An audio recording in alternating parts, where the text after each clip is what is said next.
আসসালামু আলাইকুম বন্ধুরা, আশা করি ভালো আছেন। আপনাদের দোয়ায় আমিও ভালো আছি। আজকে আরও একটি নতুন ভিডিও নিয়ে চলে এসেছি।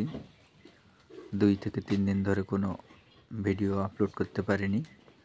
আসলে এই সময় রোগী অনেক কম এবং যেও 2-1টি হয়েছে, ভিডিও করার মতন পরিবেশ তৈরি হয়নি, সেজন্য ভিডিও করতে পারিনি। আমি প্রথমেই টেম্পারেচার মেপে নিচ্ছি। 106-7 জ্বর হবে। গরু গা অনেক গরম।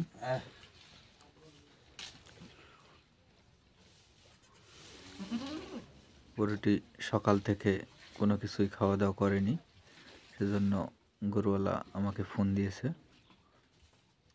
তো 106 ফারেনহাইট তাপমাত্রা, এবং যেহেতু গরুর তাপমাত্রা অনেক বেশি, মূলত এই সময় আবহাওয়া জনিত কারণেই সমস্যাটা হয়েছে।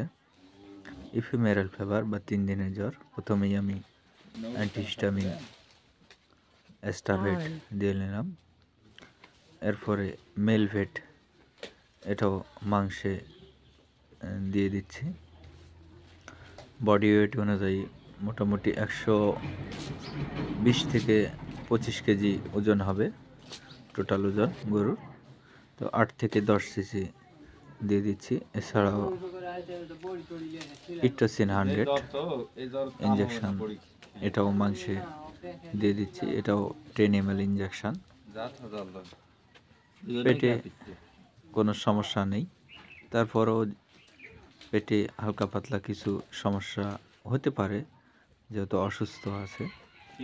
সেজন্য আমি মুখে খাওয়ানোর জন্য এনজাইম দিয়ে দিব, এবং এর সঙ্গে ফার্স্টভেট ট্যাবলেট, যেহেতু 106 ফারেনহাইট জ্বর আছে, মুখে খাওয়ানোর জন্য একটি করে ট্যাবলেট দিয়ে দেব।